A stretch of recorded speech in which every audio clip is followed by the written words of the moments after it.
Hey everyone, it's Jason. Welcome to another Arkham Horror 3rd Edition board game expansion for Secrets of the Order. This is the second bigger box expansion, third expansion overall. It's going to add a bunch of new content. So let's just hop right in.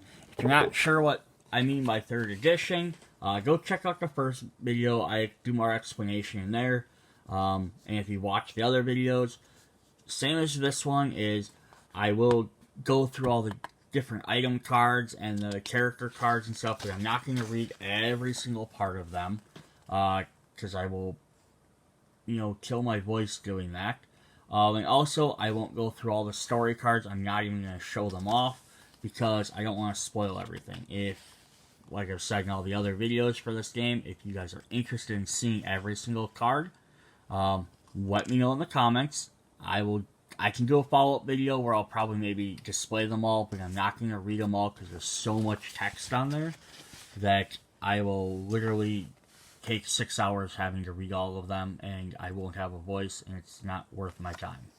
But I can show them all off if people are really interested, but it's a spoiler thing exclusively because it's this game, and it's not like a cool item or something. It's just text telling you what to do in the game, so I don't feel like I need to read it because you're not building a deck or not a card you're going to draw and be like, oh, I got this one for sure. So it's actually had some neat stuff. It's going to have some hidden paths in there, which go in between the boards. Some new portals, so you can teleport from different locations. It's had some new locations. Mystery tiles. A bunch of new elements. Attack modifiers. This is kind of neat. You have villains or monsters that you fight that test for something other than strength or your might. New monster keywords. Shrouded ones that come in hidden. Double-sided cards that are kind of cool. There's our new stuff. Damage, horror. We have some focus. New thresholds. All the cool people that worked on the game. Alright, let's jump into them. First, let's show off our couple of new locations. So, we actually have old locations. We have a merchant district, the River Docks, Tic Tac Club, and Unvisited Outs. There's the little triangle there, showing it's a different version than the original one. But it gets us probably some new symbols. Let's just draw some new cards and stuff. And then we have the Underworld, which is our new one, which we have the City of Gugs, the Vaults of Zing, and the Vale of Pnath. And I'm guessing these little symbols here are saying what you have to pay to cross between them. Is my assumption just by looking at that. But there's going to be reasons why you're going to have to go there, but you're going to probably go there as sparingly as possible. Then we also get an updated or a different version of Miskatonic University, Ornate Library, Science Building, and Observatory. And now, I suppose you can swap these out for the other ones in the game if you wanted to get the different symbols. You're playing a different story. I would recommend sticking with the ones they tell you to on the scenario because you might need something like to gain a ritual or gain remnants or whatever. If you swap it out for one of the original ones in a different story campaign, you might end up limiting yourself for what you can do. But our new location is French Hill, which has the Bayfair Gardens, the Dutch Rafino Home, and the Silver Twilight Lodge. Which this also adds keys. There's a bunch of keys in there we can try and find. And some hats. Different stuff there. Definitely love new locations. We got some more tokens. Let's look at all the rest of our tokens. Then we'll jump into the character cards and stuff. So we're going to have these special locations. We have the Witch's House. She'll attach to one of the sides. And that flips over. Or we have the Unnameable. It's a different one. And then we have a new cross location. We have a new a bridge. And we have a portal. Let's just go between two different areas, but it's either going to cost us a sanity or a health. And then we have our special walkways, which again have the little symbols for what they cost to go through them.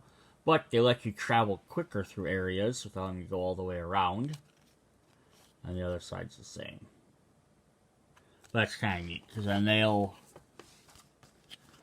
sit like this in between boards. So like this one, like normally your two boards would be like this, and then this one can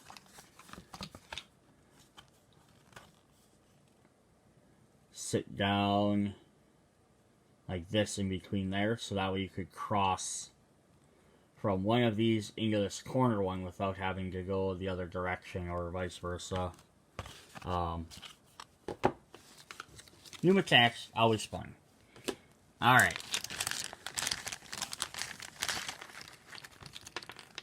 So then this one, we got another, I forgot what these are called. Got another one of these tokens. My brain completely forgot what they're called. They're for abnormal, they're bursts of some sort. We got 2 new special mystery tokens, just extra ones. And then we got 2 of each of the focus tiles. Like some of the other expansions gave us more health, this one's going to give us a bunch more focus. Just so that you have enough, because you have to keep spending them, you're probably going to gain more of them. And then we have, of course, our investigators. We got 4 new characters. So let's jump in and see what all of them do.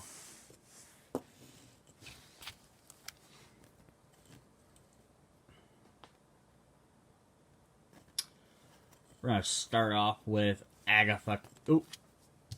Fell right off my stand.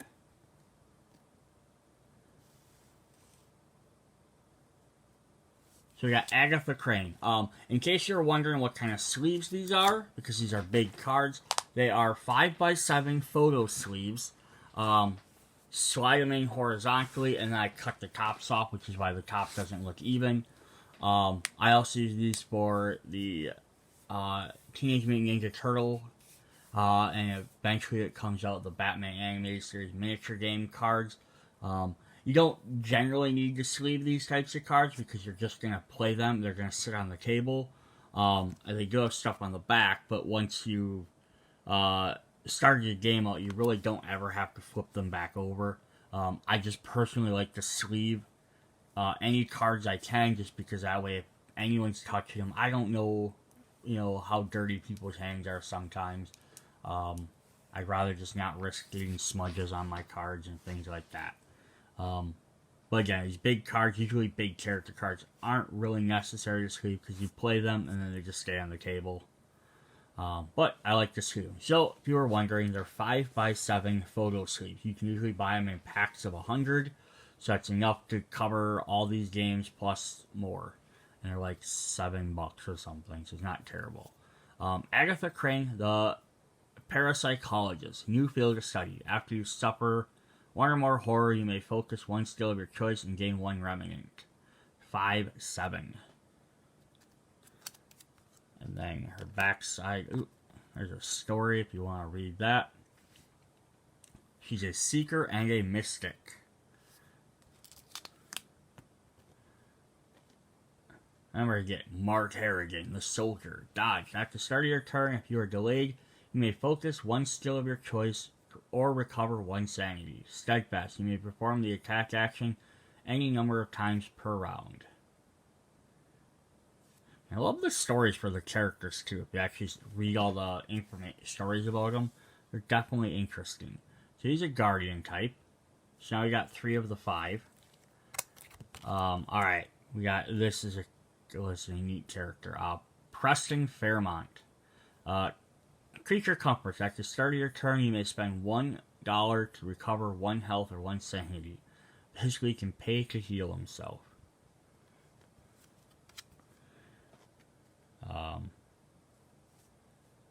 So family here, he's sort of $4. So he's a rogue and a survivor. His rogue says, Preston has nearly limitless supply of money. Use your abilities to prepare for a run of the very powerful items.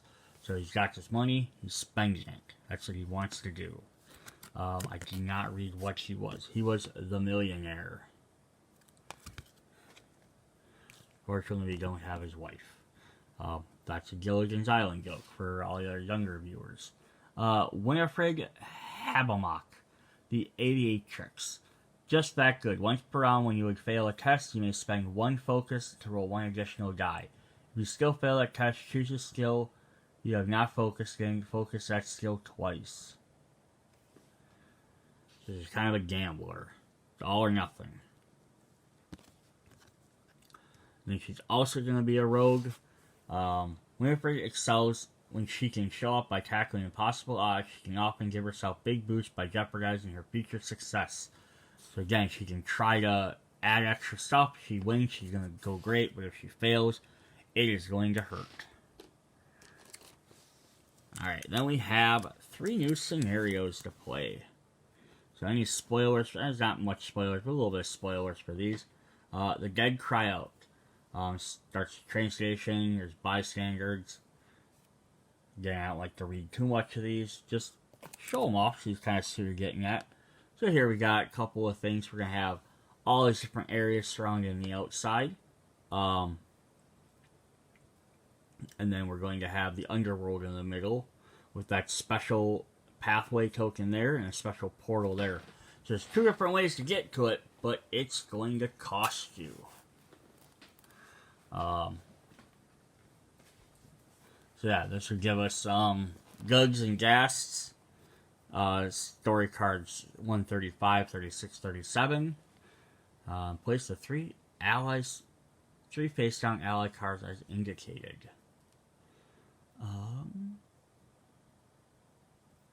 And then now this looks like, so it's going to use regular French Hill and it's going to use regular Miskatonic because it doesn't have that symbol by it. So that's kind of cool. That even though it has a Miskatonic universe here, which I think is the opposite side of French Hill anyhow, is that you're going to use a regular version. Alright, then we have the Key and the Gate. Silver Twilight Lodge.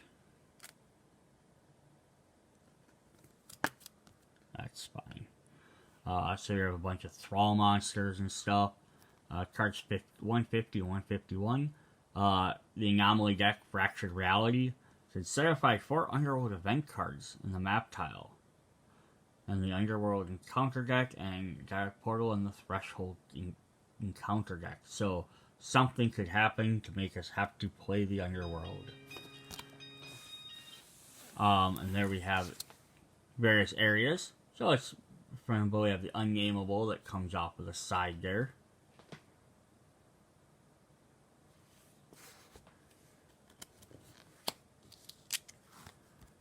And here we have the last one. We have Bound to Serve, the Witch House.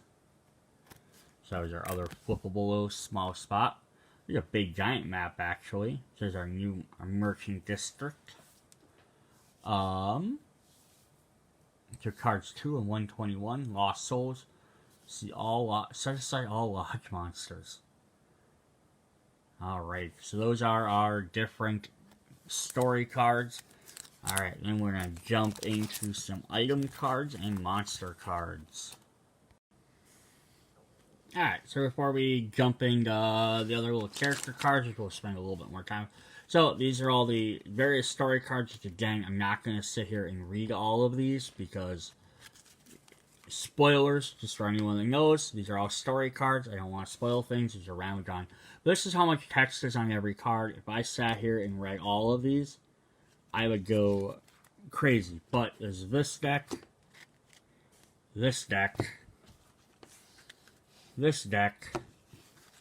plus these other 2 small ones. That's a lot of cards to try and sit there and read everything. And it's just giving away story elements. It's not, again, like you can deck build and plan these ahead of time, pick and choose which one you want. You just put them in there and shuffle. It'd be like if I'm playing Monopoly, doing an unboxing for Monopoly, it almost makes me reading all the community chest and chance cards. Like, do you really need to know what all those do? No, you just need to know that they're there. But this is a brand new set, so it's going to have stuff for the Witch's House. The Unnameable, to the new locations. It's going to have a couple new cards for each of the old locations. Just to help update some of the stuff, give you a little bit more options. Thresholds, if you're on those. The new worlds of Underworld and French Hill. So that's cool. So it's going to give you different options. And then if you land on the area, it tells you to draw one. Depending on which of the 3 areas you're at, or which one you'll do. So each one's going to have the same 3 areas. But they're going to have different text on each one. And none of them are the same. So it's not like... it's not like card A has this text, and then it's also on this one, but these 2 are different, where it's the same, like, 6 texts, just shuffled on different cards. It's all different text on every card. Different little stories, gives you different things. Some of them might you end up getting the same reward. It just might be a different conversation what happens. But even still, that's fine. Even if it's, take this test. If you win, draw money, or draw an item card. But it gives you a different reason on why you're doing that. A little bit more flavorful for the story. Then we have this giant stack of cards, which these are the encounters. So each one will set up 24 cards. This one has 28. So that's 28. So these are going to be special ones. They're all going to look the same on the front, but they're going to have the different backs. And they're going to go specifically if you're playing that encounter. So these ones will only get shuffled in if you're playing that encounter, but it gives you more options for doing what you were just doing. Then we are going to have some of the newspapers, the headlines, so we're going to get some different things there. A couple more of those, and I bring this up, and they're all numbered on the bottom, so it brings us up to 47 of those. There's a lot of different cards to go through. And then we're also going to have one for Lost Souls. And this is a special one where if you're on that and you're playing with this in there, you have to draw. And then depending on how many Doom tokens are on whatever location, you'll get different effects. So some if there's none, some there have to be 3, some there's 2 or 3. But yeah, it's like more of the randomness of what's going to happen. Then finally, we have our Codex cards, which start at 121. And we're going to go to 165. And we're going to have all sorts of new different things in here that will affect how the game is played or what we have to do to win. I'm going to kind of scroll through these quick. A bunch of these appeal to the lodges, probably all the different things. This is also where you're going to get some big giant monsters, so the mummified Gug. A weak, a massive, deathless Gug. And then the Seer of Manar. Deathless Gug Herald. Even worse. And these are kind of neat because they're going to be special ones that are based on whatever location you're at. This one flips up, brings in the underworld into the game. And just a couple more specific to locations. So yeah, these ones don't get shuffled up, but they're ones that are specific to locations. They'll have text on the back too. So, or they have the monsters on the back. So, like this one acts as files, so go in that. So, a bunch of more different stuff. And just to stack all these cards up to once again show you why I'm not reading every single one is, so murder me if I do, but if you guys are really curious, you really want spoilers, I can do a second video where I start going through all these for everyone, just showing them off. I kind of feel like if you're interested in the game, you're going to buy it, and those cards aren't going to be your breaking point one way or the other. We also get 4 extra little stands. It's interesting, though, that I got stands for the base game, this expansion, and I think the small expansion, which is the first big expansion. I didn't get any, so I don't have enough for every single character. But that's kind of fine because you don't need more than one for every player. So I don't really know why they gave me more, because if I had 7, or I think I had 12 to start with in the base game, like, you're never going to play with 12 people. So I don't really know. Alright, and then we're going to have our different items. We don't get a ton of each one because they're just adding into the ones from the previous one, but we'll start off with our personal character cards. So we got Agatha Crane.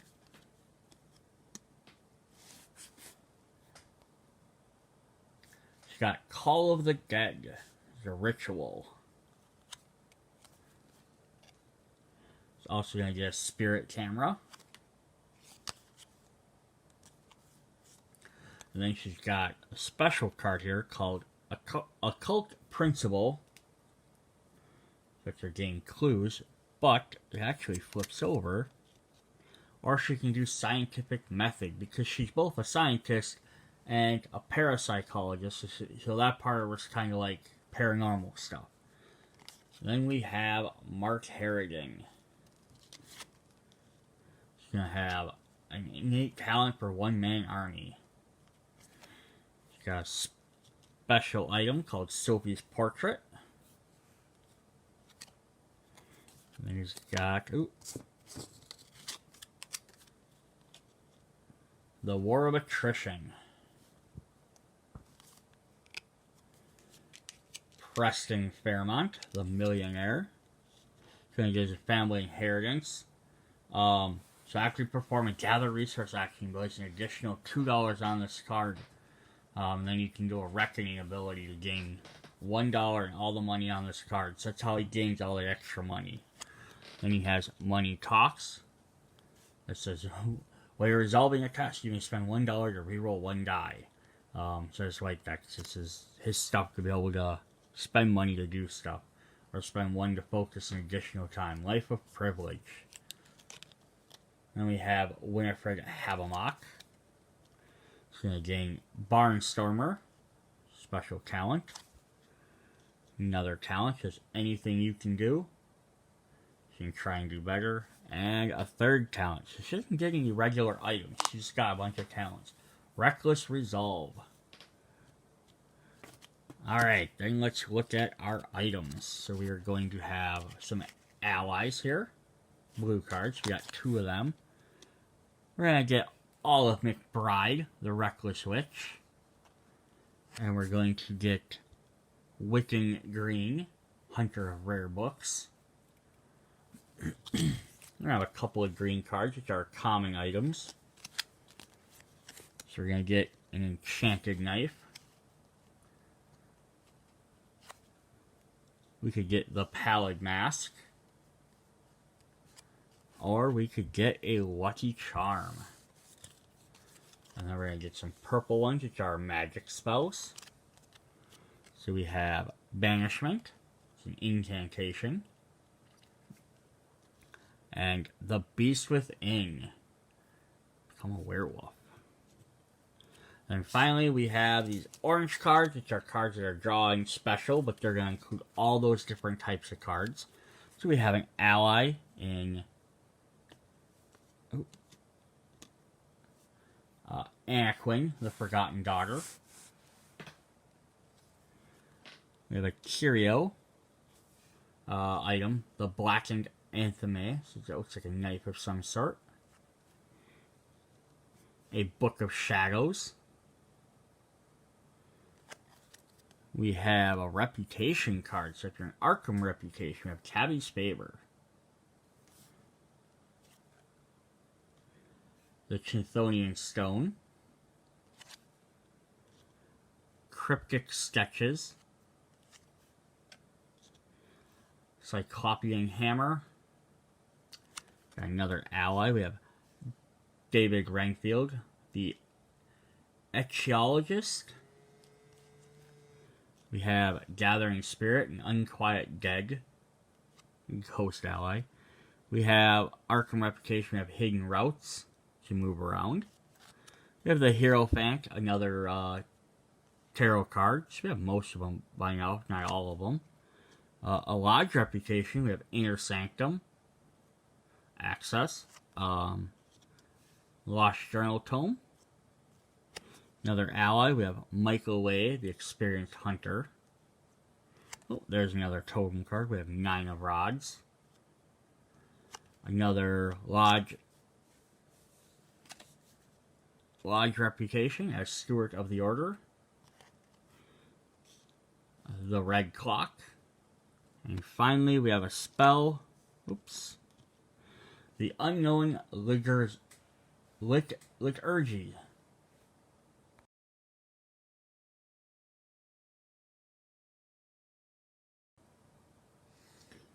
Alright, then we have some condition cards. We get a couple of these each time. We have Fatigue, which can flip over to be Driven.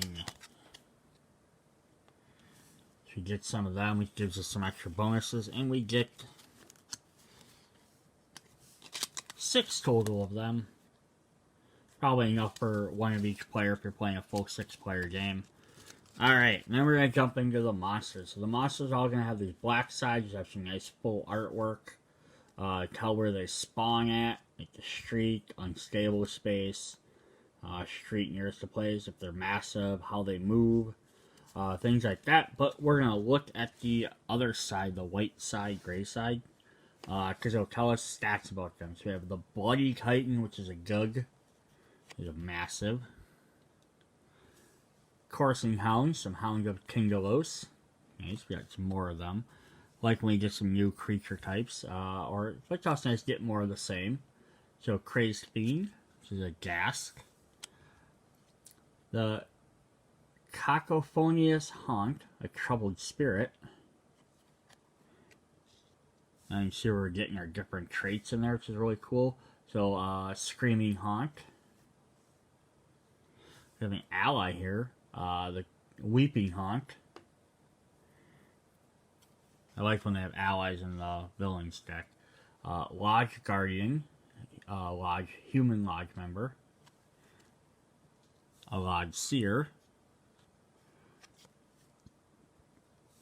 Menacing Bulk. Some more of these Gugs. These guys are disgusting. Got 2 of those. We have a Crashing Spectre. Angry Spirit. We have a Confounding Spectre.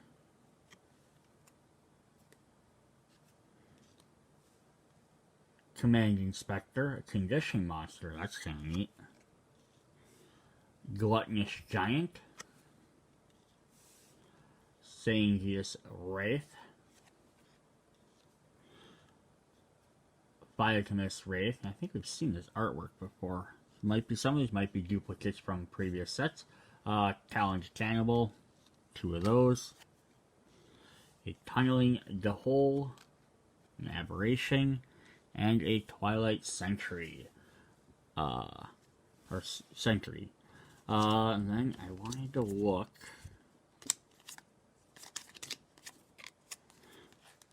So some of these are kind of interesting there. So we have a Stalking Wraith.